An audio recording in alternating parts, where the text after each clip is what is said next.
Welcome to the Money Made Human podcast. It celebrates at its heart the work of credit unions and their vital role in enriching our lives and communities.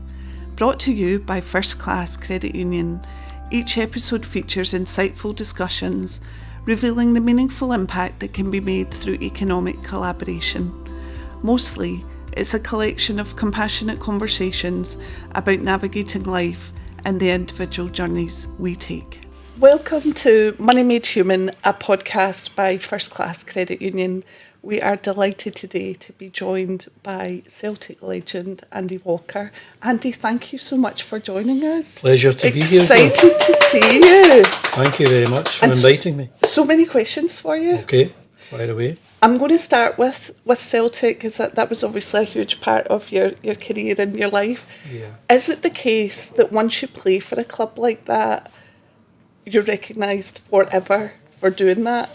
Or does it leave you? No, I think you are. I mean, even to this day, I get in your lift, and the guy was talking to me about Celtic, and your lift man's a great Rangers fan, so apparently they're going to win the league this year. Okay. So you immediately get into that. But I would say pretty much everywhere I go, if you're going to put a tag on me with my 16-year career as a footballer, you're a former Celtic player. Mm-hmm. And I played football for 16 years. I had a really lovely time at Motherwell. I thoroughly enjoyed playing down in England with Bolton, with Sheffield United. Mm-hmm. You sort of think about different family experiences at those times. But yeah, I think that's just the way of it. I'm a former Celtic player and very proud to be one. I want to explore a bit more about that later on, but I'd also like to talk to you about how you got into football and your family. And at the end of the podcast, Andy, we've asked our team to come up with random questions for you. So we've got a little selection of those to do as well. So in terms of breaking into football, how did you do that? Because it's not as easy as it would look. Yeah, it's not easy, you're right. And I found it difficult. I found it challenging. I went to Trinity in Cambuslang. So you're a local boy here? I'm a local boy. I was raised in Burnside, so I know Rutherglen really well. But I went to Trinity. I went to St Aloysius, but I wasn't showing any aptitude for, unlike some of my brothers who were a bit more studious than I was. But anyway, I went to Trinity, I played with the school team, and I found that school's football was very competitive. And all of my friends, so many of my school chums, they were all playing with clubs. They were training with clubs down south. Mm-hmm. They were tied to clubs, Celtic, Dundee United, Aberdeen, Clyde, Partick Thistle, Queen's Park. And I couldn't get into the school team. I couldn't get into the school team because we were a really good side and it was difficult. Mm-hmm. And I kept plugging away, got into the school team. The next year I was playing for Glasgow schools. Mm-hmm. I got asked to play for Scotland schools, but still I wasn't getting a chance with a senior club. And then I got an opportunity to go and train with Partick Thistle's youth team, which was great. But still, they didn't take me on. And eventually, I played junior football. And that was a step up from the amateur side of things. I played with Baillieston for 1 year. And I think the break that I got, I think the luck that I had was, we were a decent team, Baillieston. We got to the Junior Cup final. Mm-hmm. It was live on the television. And we got beat 2-0, but I played well enough for the Motherwell manager, Tommy McLean, to give me an opportunity to go and play for Motherwell for 6 months. Brilliant. And that was full time. And if I was able to make it, he would give me a 2.5-year deal. And I was at Motherwell for 3 years before going to Celtic. So was that a game changer for you, that Tommy McLean saw something in you? Yeah, he did, and it's really interesting you say that, Gayle, because I played as a winger, I played as a midfield player all my days at school and at amateur football. And he signed me on the strength of that. And he very quickly pulled me into his office. I'm talking about maybe I'd been there a couple of months. He said that I don't think you're a winger. I don't think you're a midfield player. I don't think you're going to make it there. And I thought this was a chat. He's telling me to go. You're not good enough. To leave? And he said, but you've got a really good touch and you can control the ball with both feet. I'm going to play you as my back to goal striker. Wow. And I didn't know what he was talking about. And I would go so far as to say I wouldn't have had a career without Tommy McLean. He saw things in me that I didn't realise I had. And I didn't know how to play for a team. I was just one of those, give us a ball, I'll do something. But he taught me how to be part of a team, how important it was to have a structure, how to appreciate your teammates and what their job was. And sometimes you had to fill in for them. So I was learning all the time. And I felt as though I was at a good school because Gary McAllister was in that group. Tom Boyd, Fraser Wishart, who you know, Chris McCart. There was a lot of young lads there that were just dead keen. What a team, actually. Dead keen to go on and, just make a career out of football. And I remember my ambition being, I hope I can be good enough to play full-time football I was 19 at the time, so I'm thinking if I could get to 35, that'd be great. And I had an ambition of being able to get a flat in Shawlands. And so all those daft things as you were starting out, your little goals that you had. And of course I wanted to keep my place in the Motherwell team. And I couldn't quite believe after 3 years that Celtic came in for me, and that was, they were my team. I'm one of 11. My dad, I've got 6 brothers, 4 sisters. My dad took me to a lot of Celtic games. So was that your boyhood team? Yeah. I went to Parkhead with my dad. I went with different brothers at different times. Great days, happy days. Great occasions just to be with family and talking about the game before you even got there, being at the game, just living through that, talking about it afterwards. And yeah, we were a close family. I want to explore that a bit more, but just on getting to Celtic, was that always a dream for you growing up when you were at Bayliston or then on to Motherwell? Did you have something in the back of your head saying, that's where I want to get to? That was my dream, to play for Celtic, yeah. And I'm so glad that when I look back now, I signed for Celtic in 87. I signed a 4-year contract. The first year was great. We won the league, we won the cup, and I'm like, I'm going to be doing this every year. That was all that I won in that time. But it was great. I finished up with top scorer in my first season. We won a double. Some of my teammates were, previously they were probably, I would regard them as some of my heroes.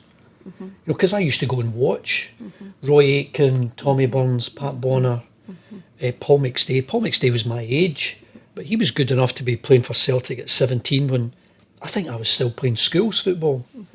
So to play alongside guys like that was, it was a big thrill, but it was also a big challenge because I didn't want to let them down. I didn't want them to think I wasn't up to much. So I felt as though I had to raise my game every day at training just to compete with these players. And I did. I was part of a league-winning team, which is still remembered fondly to this day because it was the club's centenary year. Billy McNeil was our manager. And it was at a time when Celtic players were very engaged with the fans. We would go to a lot of supporters' functions, and I'm not sure it's the same today. It was kind of iconic times of football almost in a way. I don't know if I'm just thinking nostalgic, but I don't just mean for Celtic. I mean the whole thing. There was kind of... Well, when being at Motherwell, being at Celtic, you're up against an Aberdeen team. It's the best in their history. The Dundee United team, it's the best in their history. Celtic and Rangers were really strong. Hearts and Hibs, other teams that were strong at that time, the likes of Dunfermline. The level of competition was really strong, was really high, and Scottish clubs were doing well in Europe, especially Aberdeen winning the Cup Winners' Cup. Dundee United getting to the final of the UEFA Cup. Dundee United winning the league. I mean, can you imagine? Amazing. So it was a very competitive time, and actually, all those teams that I've mentioned, they were full of Scots. Today's football is global. You've got players playing for clubs now from pretty much every corner of the world, and very difficult for maybe a young Andy Walker now trying to get a game for Motherwell and move to Celtic. It would be a different story these days. I want to just go back to a couple of things you've said. First of all, to your family. What was that like growing up in a big family? What was it like in terms of your everyday living? And do you look back on it and go, we had a great life? Oh yeah, we look back on it with great fondness. I shared a bedroom with three of my brothers, 2 in bunk beds, 2 in singles.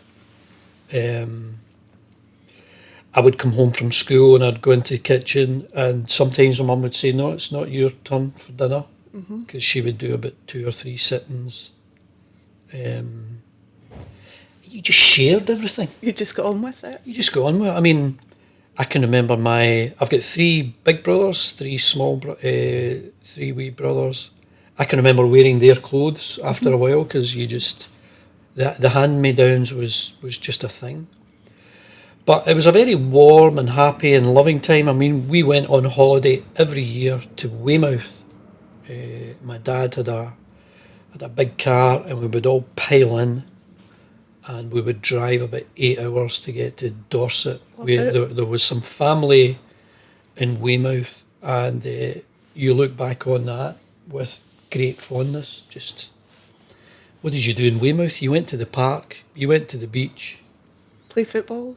You played football, played tennis as well. That was a big thing in our family. My dad was a great tennis player, and we played tennis with him, and just with your family doing things. It was great. What did your parents do? My dad was a chartered accountant, and my mum was a mum. She was a stay-at-home mum and looked after all of us. And whenever I think of mum now, I think of the sadness at the end of her life when she had dementia, and all of us trying to do our best for mum, and she had it maybe for 4 or 5 years. In fact, she was just along the road in David Walker Gardens. Is it Walker Gardens? Walker House? Walker Gardens, I think. And funny enough, Carol's mum, my wife, her mum was in David Walker Gardens as well. So we actually took Carol's mum into our house for about 14 months when she had dementia. Cared for her? We cared for her until it was too much. It was too much. I had to give Carol a rest, and we had to make a decision to put her into a home, which is always really tough. Mm-hmm. No, I can imagine. What about your dad? Is your dad still around? Or? No, my dad died far too young. He died at 64. My dad was a chartered accountant. He was on the verge of retirement, and he loved his tennis, and I think his plan was to watch a bit of the tennis circuit with my mum. But he had prostate cancer, and 64. He kept it to himself for about a year. Mm-hmm. And it was funny, I think I remember thinking there's something not quite right with Dad, and that was only me in a phone call to him, because I was playing for Bolton at the time, so we were living in Bolton. And when he spoke to Dad on the phone, his voice just wasn't the same. Mm-hmm.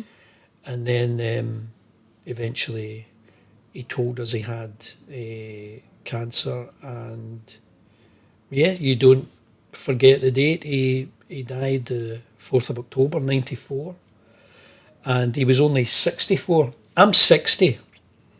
I still feel as though I've got a lot of life, a lot of energy left. I've got 4 children. They're all growing up. They've all got interesting lives. You want to be a part of it. And Dad would have loved all that, because we, at one stage, he must have had about 40 grandchildren. We've all grown up and got our own families, and there's a lot of cousins around. I hope you don't mind me asking, Andy. We do a lot of work around supporting the bereaved and helping our members that might be bereaved. Yeah. How did you cope with losing your dad so young, but also that point where you lose both of your parents? It's quite a big thing to deal with. Yeah. How did you cope with that? It was really difficult because, without getting into any detail, I think there was a split in the family as to what was the best thing to do for Mum. Sure. Dad died suddenly, and that's horrible, that's dreadful, but we all supported each other. My mum found it really difficult. Eventually she had to have some care, some time on her own. And I think having 11 children, and we're all grown up, all of us as individuals wanted to help her mum, but I think maybe looking back, she was overwhelmed. There were too many people seeing her every day, and she just needed some time on her own. But we all did the best we could, and then when Mum got dementia, that was tough, because she was forgetting things. Some of the girls probably closer to Mum than the boys were, and it was just difficult eventually realising that it's not safe for Mum to be in the house on her own, and eventually she had to go into a home, and that's where she had dementia for about 5 years. And I don't know, I still remember that day when we all knew that she was going to take her last breath, and that room was full of all of her children, and there must have been at the time, maybe about 35 grandchildren, and we were all in that room. So there's something quite lovely about that. My mum was 85, well, a week before her 85th birthday, and actually yesterday was 10 years to the day since my mum died. Is that right? And I got a nice text from my daughter, because obviously she remembered that, and we shared a couple of stories about Mum. I guess when they say that someone's passed surrounded by love, you've just been able to conjure that picture up for me. Yeah. You know, that she was surrounded by her children and grandchildren. Yeah, I mean, there's a huge sadness, of course, and a good few tears, but there's a bit of warmth there. There's a bit of love about having a room that's full of people who loved this individual who was, my God, she was a mum to 11. Oh, I know. Can't imagine. And then all of the offspring of that, and the love she had for all those younger ones, and some of them were maybe in their 20s, maybe even older than that. So yeah, you can look back, and I've got to say, I still take a bit of strength if things are tough in my life. I think about my dad. I think about how he might have handled certain situations, and I take a bit of strength from that. I go to Mass every week. I still pray for my mum and dad, the rest of the family, and I get a bit of strength from that too, because life can be tough for Definitely. everyone. And that faith helps you? The faith helps me, yeah. I texted everyone yesterday, what are you doing for Lent? They don't do any Lent, but it was just to get a laugh. I mean, your son immediately gets back to you and he says, I'm off it. and then he immediately follows that up with, well, maybe for a few days. Just good fun. Your mum sounds like someone that just had the capacity to keep loving more and more people, But concentrating on you, how did they support you in your journey with football? And I guess they were. I know they will have been proud of everyone. Yeah. But I guess they would have been proud of you for fulfilling that childhood dream of playing for Celtic, were they? Yeah, I think it was a bit special. And even me going to Motherwell, I got the use of my mum's car for a wee bit, just things like that you maybe I took for granted at the time. I need to get to Motherwell, so I'm using my mum's car. And eventually you get your own car. But taking you to training, just doing all those things. I can remember playing for Motherwell and playing Celtic in a semi-final at Hampden, and I was a sub. I came on, and then I was taken off after about 2 minutes because of an injury. No. And I remember looking up and seeing my mum and dad in the Devastated in the stand, and there's no idea what had happened, but all part of football. But I loved talking to my dad about football. Did you? Because about all football or your yeah, football? all football, and then eventually my football, and and then I remember thinking, Dad's talking rubbish, but I'll let him speak. Everyone's got an opinion on football, Of course. and it is a bit of a, I don't know, a bit of a skill, a bit of a trick to know what to take on board and to dismiss other things. So. Yeah, I was all ears about learning how to be a full-time footballer, a guy that trains every day, being professional. I wasn't a drinker, but then you have to. I was quite small. I mean, I'm not the biggest guy, but I had to become stronger. I had to go to the gym and things like that, where you give yourself the best possible chance of competing, because it was. The level of competition was pretty high. Can I ask you, when you called your parents to say Celtic have asked me to sign for them, what was that reaction? It was entirely the other way around. Was it? It was my dad coming to me and saying, Celtic are coming in for you in the summer. Right. Because a Celtic board member had been doing some business with my dad, and unbeknown to me, I was on their list of players, and so your son will come to us in the summer, won't he? And my dad didn't tell me until we got knocked out of the Scottish Cup. I was at Motherwell. Dundee United beat us in the quarterfinals of the Cup, and it was around late March, and my dad, I remember him coming over to where I was living, and he said, Celtic are going to come in for you and we spoke about it. And then the manager got the sack. The Celtic manager was Davy Hay. He got the sack, and I thought, this is going to fall through. But Billy McNeil had taken over, and Billy was a family friend. My dad was his accountant. Okay. And not that makes any difference. Sure. He's not going to sign any pals. No. Or sons of pals. You only sign for Celtic on your ability.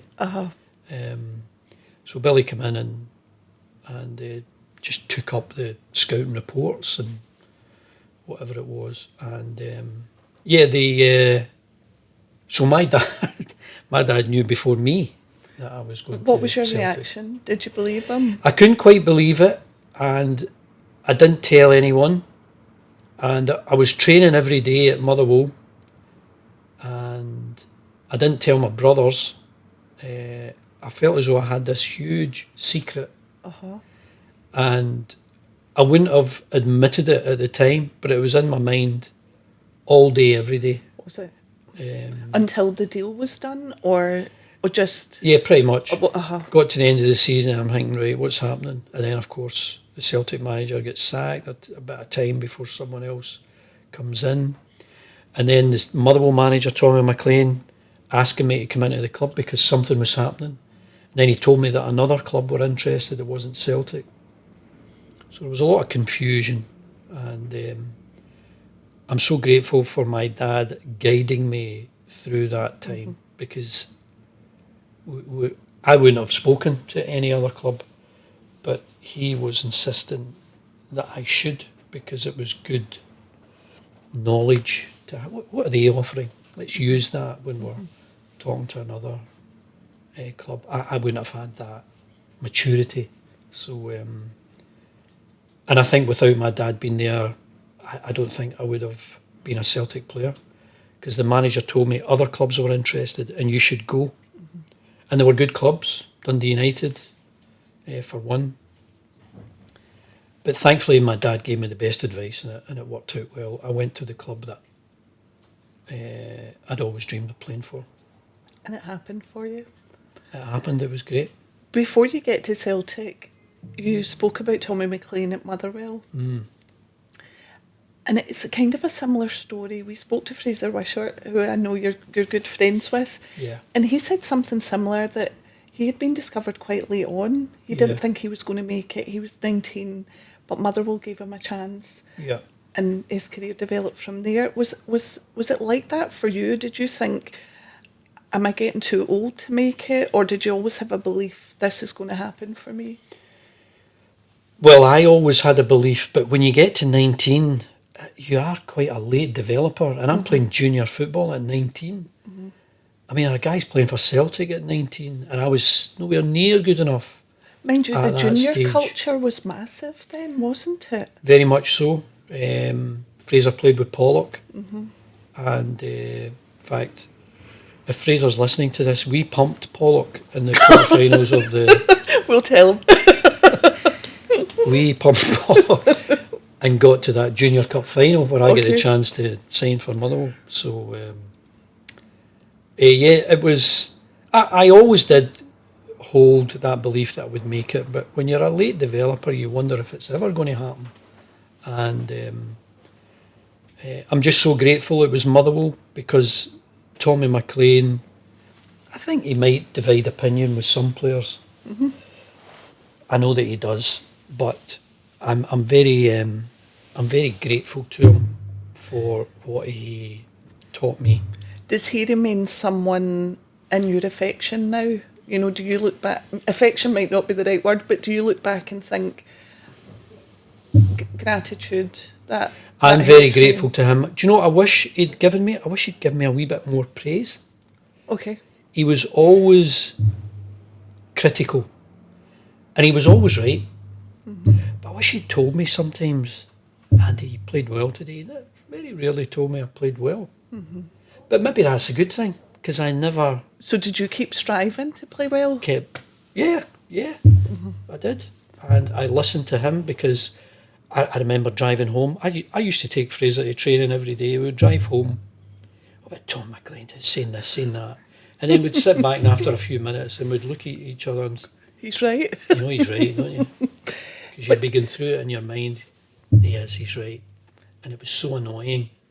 But it was very helpful. And his brother, Jim McLean, would have been at Dundee United at the time. Yes. So they were kind of formidable characters, weren't they? They were. Jim McLean is astonishing. To take Dundee United to a league title and, you know, winning trophies, doing so well in Europe, beating Barcelona home and away, can you imagine? An astonishing period in Scottish football where he and Alex Ferguson at Aberdeen were the best around. And I often wonder, what would Jim McLean have done had he been given the opportunity to go and manage, you know, Man United or Liverpool. But no, at Motherwell I was just striving to be the best that I could, and eventually got the move that I wanted. And what about in terms of getting to Celtic? You thought, this is my boyhood club. Yeah. This is going to be amazing career. You know, was it everything you'd hoped for? Was it everything you dreamed about? Initially it was. It was everything I hoped for and more, because I played in a winning team, and I played with some players that I had so much admiration for.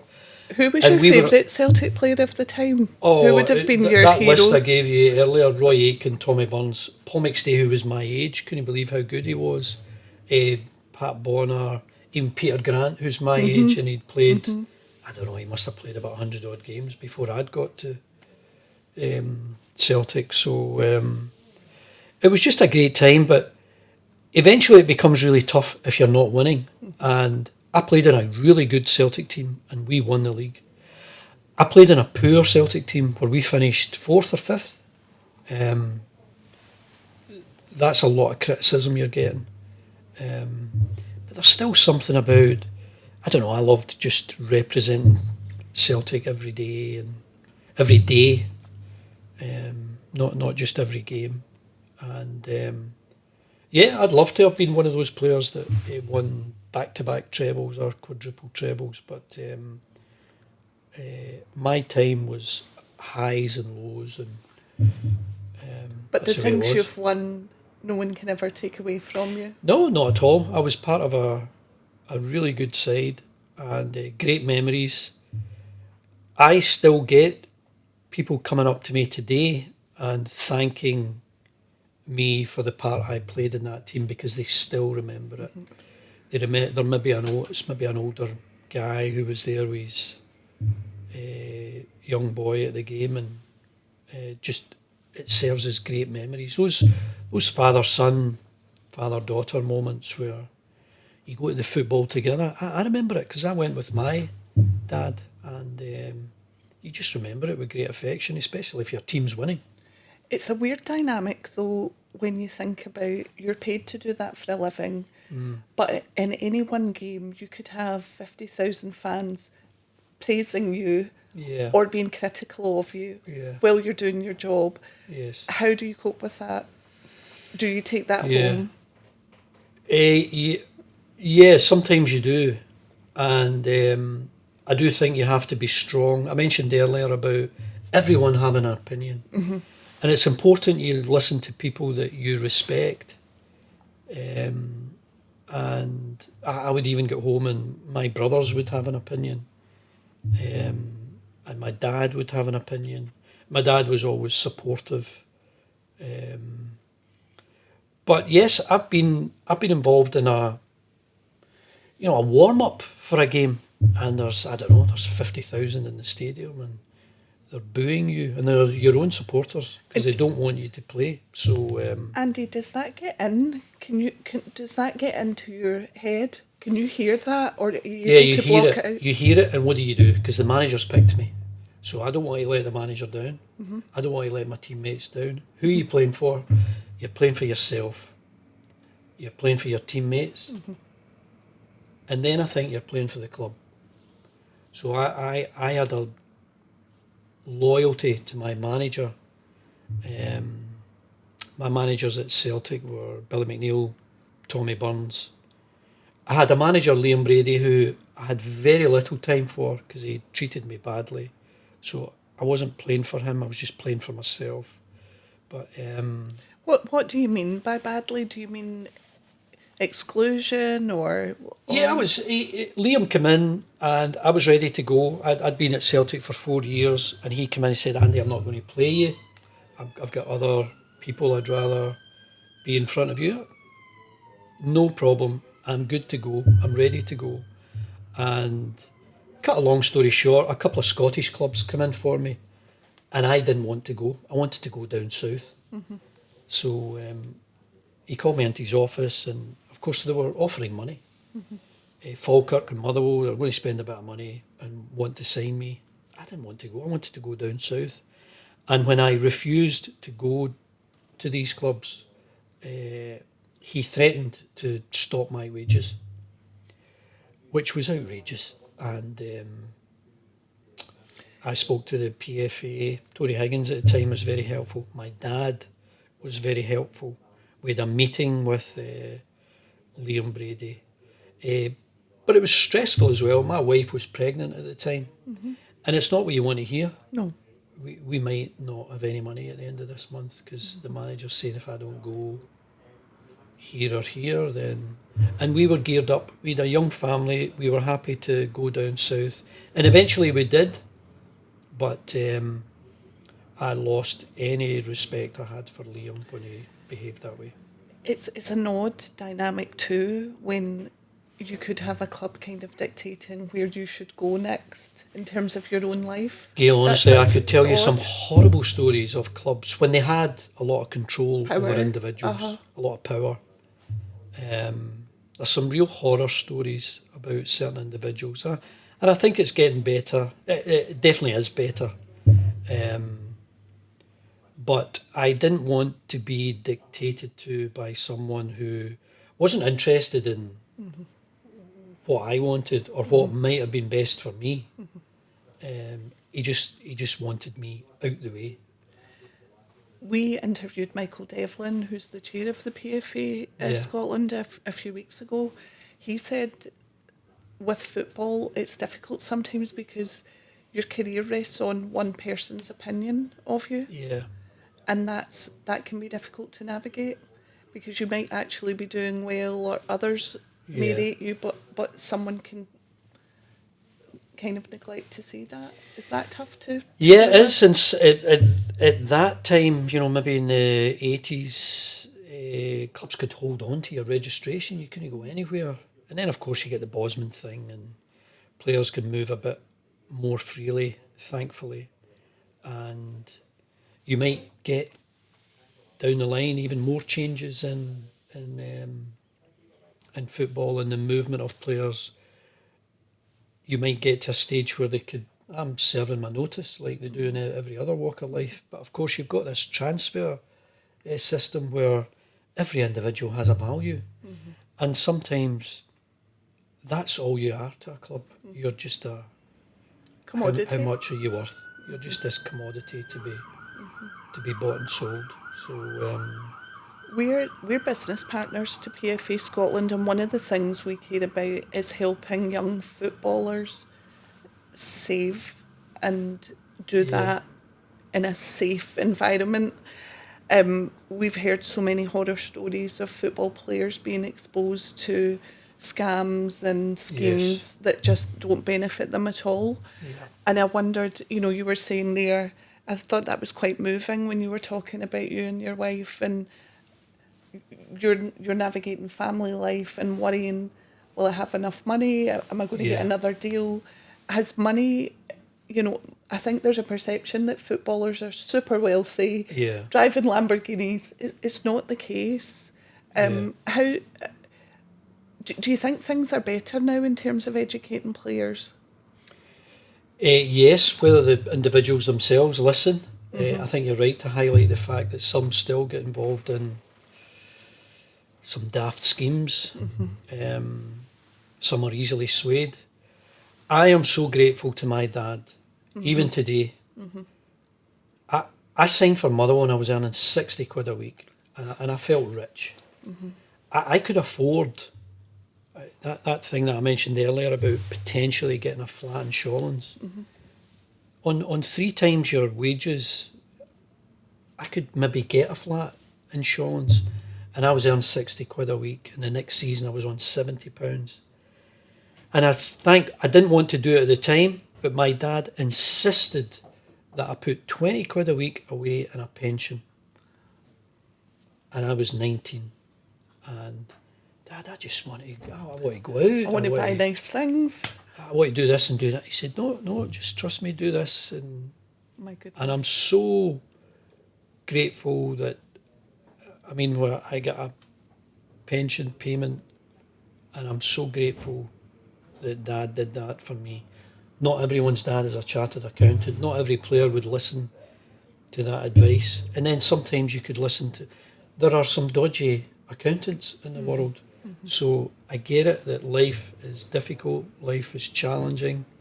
And I know players down south who were earning very good money. I'm talking about tens of thousands of pounds every week.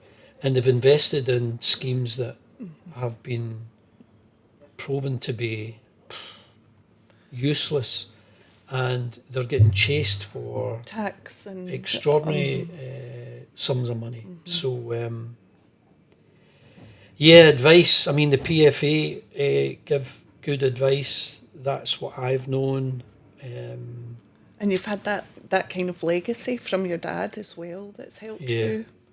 Well, I consider myself to be lucky. My dad just had there's a wisdom that I wish I had from him even now, and I had so many things that happened in my life with family and other things, and I'd love to bounce it off my old man and see what he would say. I know he would give good advice, but at that time when he was insisting that I put this money away and I didn't want to do it, I'm so glad that I did. Because in the end, not in the end, it's just as you move along your life, it was a payment. I didn't really pay much attention to it. It's not as though I was checking my pension fund every year. It's when you get to 35 and football finishes, what do you do now? How do you earn money? How do you keep your family? How do you keep your own sanity? It's difficult. How did you deal with that? After Celtic, as you said, you went back to England and... Yeah, I went to England for about 6 years. I came back up to Celtic for a while. But I finished at 35. I was glad to be finished at 35 because my body told me that I couldn't go on much longer. Right? I just had too many aches and pains. I thought I would be a coach or a manager because I'd made provision for that. I'd gone to all the coaching courses. I was a fully qualified SFA coach. But I didn't have that fire in my belly that I had about being a footballer. I wanted to be a footballer, nothing else. I didn't have any great desire to be a manager or a coach. I just thought, this makes sense, this is what I know. I still want to be involved in football. So when I got asked to do a bit of radio, a bit of television, I got asked to write a column for the Sunday Herald. It was a new broadsheet newspaper at the time, and it was me that had to put together the 800,000 words.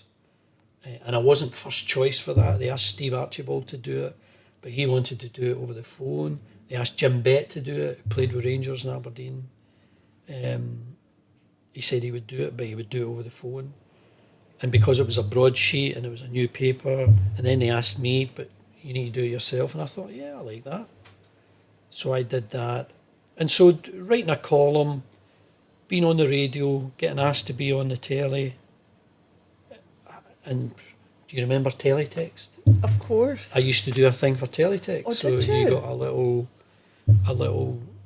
thing for that. And putting it all together, I'm thinking, this could be, if I keep this going, this could work.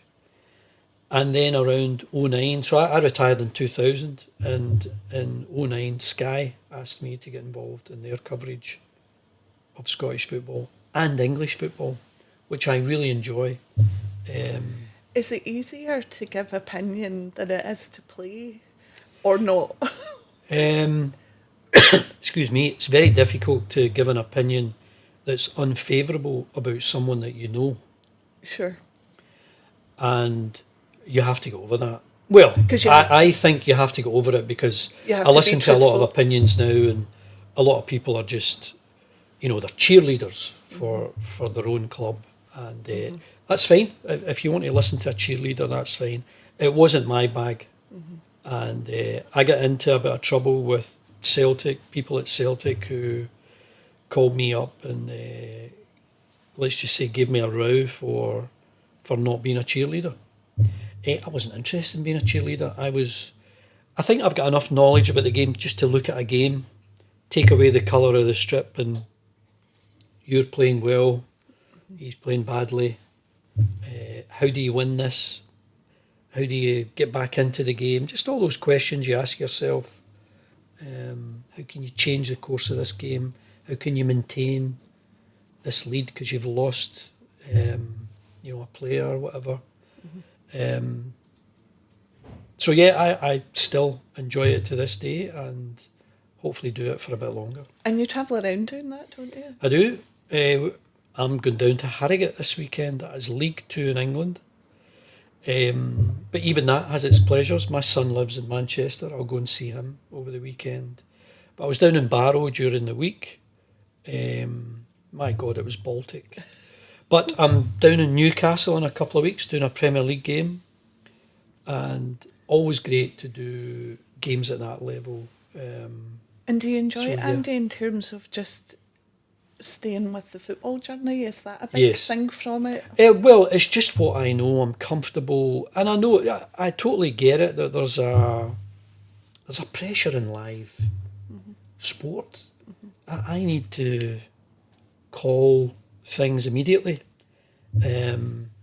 You have to have. I think you have to have good language. I think you have to have an understanding of your role, the role of your commentator, and then the role of the person inside your ear who's maybe dictating what picture you'll see on the screen, because there's so many cameras at a game. So there's a lot of things to be aware of, but I really enjoy it. And I love being part of football, and I love going to clubs.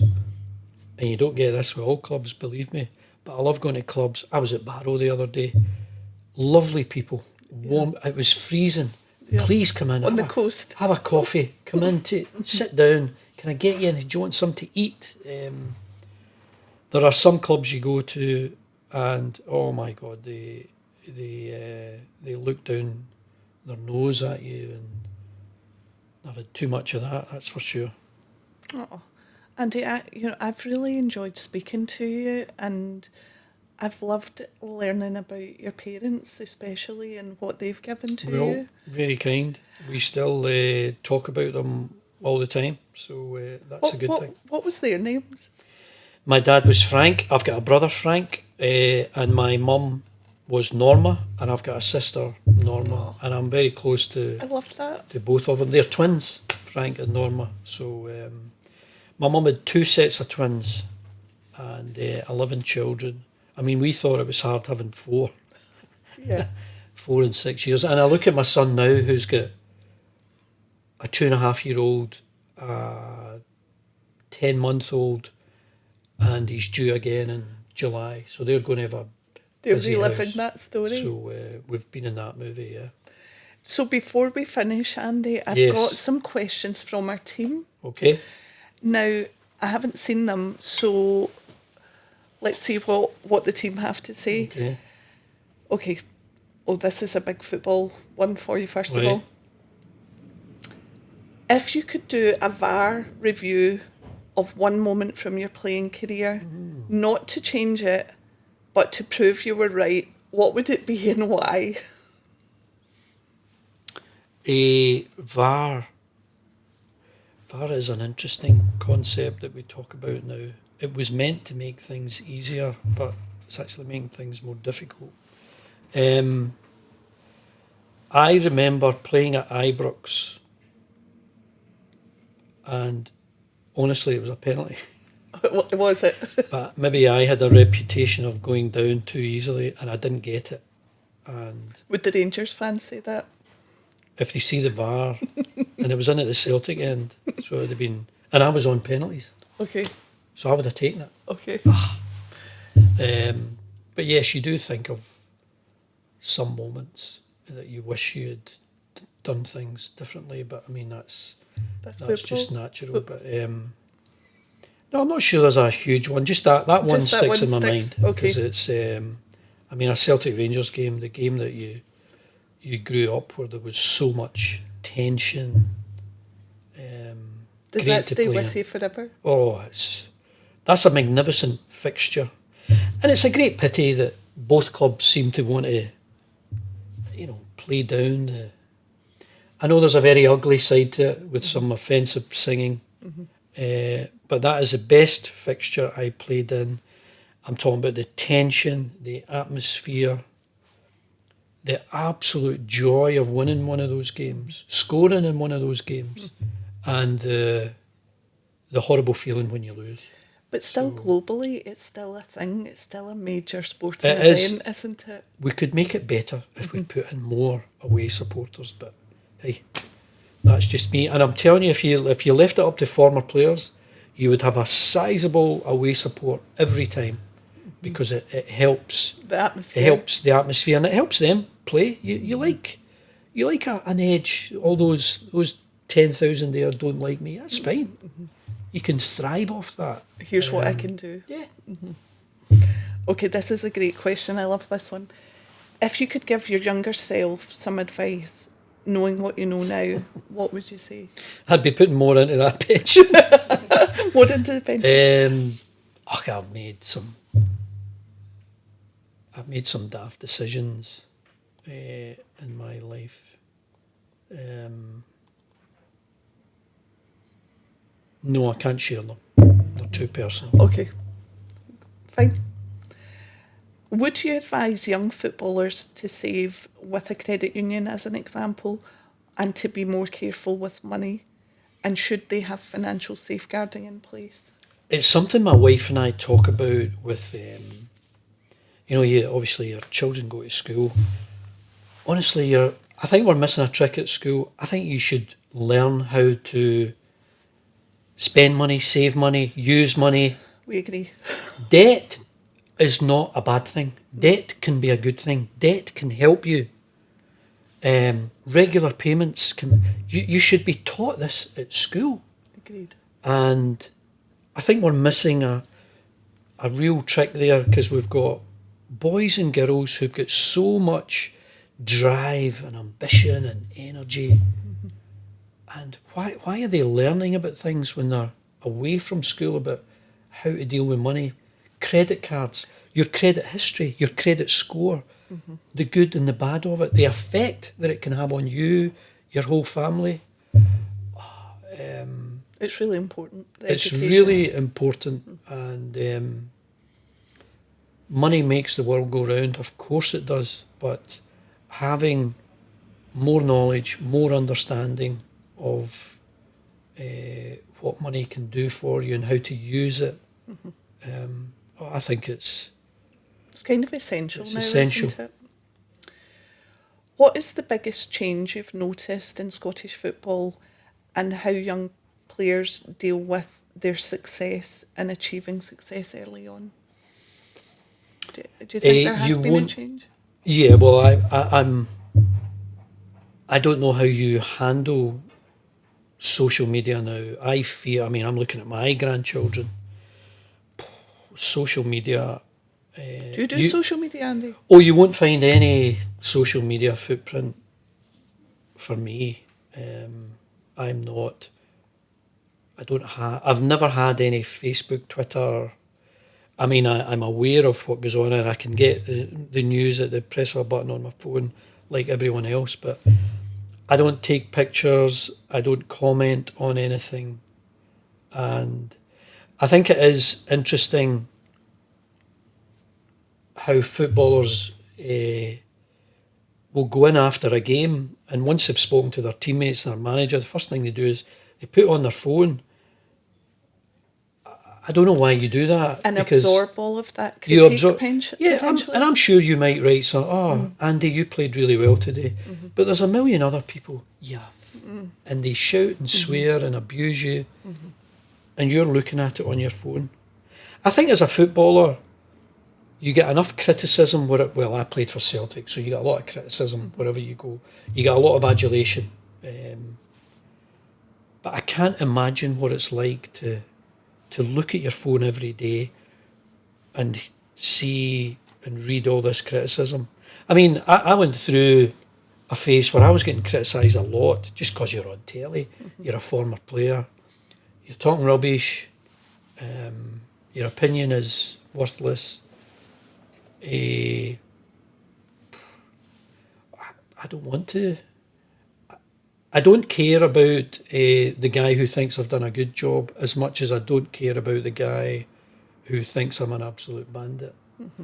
And social media, I'm sure it has its benefits, but I just see it as I really hope I can give good advice to my grandchildren. They'll obviously get it from their parents, but just wow, some of the things. And of course, we're getting into this period of AI now where aren't we all going to lose our jobs?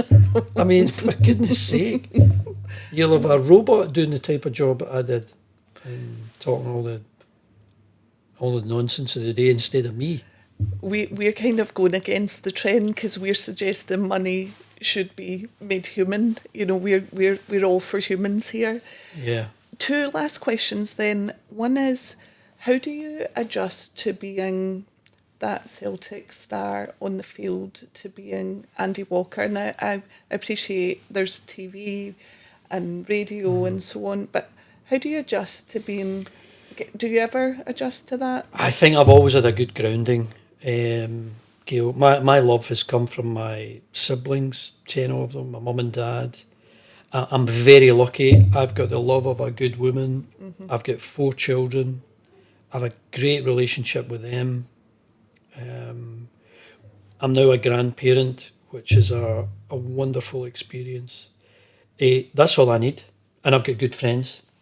I don't really get involved in that social media aspect where there's just too much hate. Or ego. And ego and all the rest of it. So yes, I'm lucky to be an ex-Celtic player. Sometimes you get a bit of stick. You know, I was in Glasgow city centre the other day and I got called a name. I got called a name and I thought, wow, God, I haven't heard that for a couple of hours. No, I haven't heard that for a while, but it's part of the deal. I think I meet more people that want to shake your hand rather than shake your neck. But it's life in Glasgow. You need to have a thick skin, and I'm really quite relaxed. I've got a lot of love in my life, and I concentrate on that. I love that. That's the best thing about just having good, strong relationships. Love it. Final question. Scotland are in the World Cup. Yep. Obviously England, they're too. We're a national organisation. Both teams through to the next phase? Oh yeah. I think England could win it. Okay. I think they've got the players. Is that who you would go for in the World Cup? England or Spain. Okay. I'm really surely to goodness we can get out of the group phase and get a knockout game, which we've never had. 2 of the games that Scotland are playing are in Boston. My future son-in-law is a Bostonian, so I'm putting him under pressure to get me a ticket. And I know we never mentioned it, but you have been capped for Scotland as well. Other highs for me. Yes. I mean, I get 3 caps in my life, and I only started 1 game for Scotland, but can you imagine that? I was the best available at that time. I get picked to play for Scotland. I was in about half a dozen squads. My goodness, when you think of who I was up against, Charlie Nicholas, Frank McAvenny, Ali McCoist, Alan McInally, Robert Fleck. Wonderful, wonderful players. And friends, I guess. And yeah, friends and colleagues. I've worked with Ali a few times. I bump into a lot of people, and I think that's a great thing about football. You bump into a lot of people that you haven't seen for so long, and you chat as though you're still, teammates or colleagues. And I think there's a level of respect that I had, and I know all my teammates had, for when I was playing with Celtic. There was a level of respect you had for your. If you're talking about Celtic Rangers, Rangers were full of Scots. Rangers were full of good players. You'd meet up with them in the international setup, and you were aware they're really good players. And you want to beat them badly when you're up against them one-on-one, but I try not to get involved in any hatred. It's not healthy. So you think Scotland's going to get through the next phase? I think Scotland will get through. I think England, hoping. I've got a right good chance of winning it. They've got the players. And where will you watch the games? At home? Will you travel? I'm trying. I might go out. My daughter lives in New York, and it's only about 3-4 hours on the train to Boston. And we've been to Boston for a couple of weekends. I'd like to watch some games out in New York, even with Stephanie or with Mike, and just go to a bar. Be in the country that the World Cup is taking place in. Sample the atmosphere. So yeah, I'm very much looking forward to it. I'm not working at it, but I'll watch it somewhere. I'm sure Fraser's watching it in some bar in Spain. I might join him there. So that'd be a good thing. Well, we're hoping the home teams do well. Yes, all good. It has been such a pleasure to speak to you, Andy. Thank you for asking me in. I really mean that. I think Thank you. It was great to hear about your upbringing and your career, and we're really grateful to speak to you today. Thank you so much. Thank you. Thank you. Thanks for listening to the Money Made Human podcast. We're grateful to spend time with you and hope you enjoyed it. If you want to join a credit union, choose us. With love, until the next time, First Class Credit Union.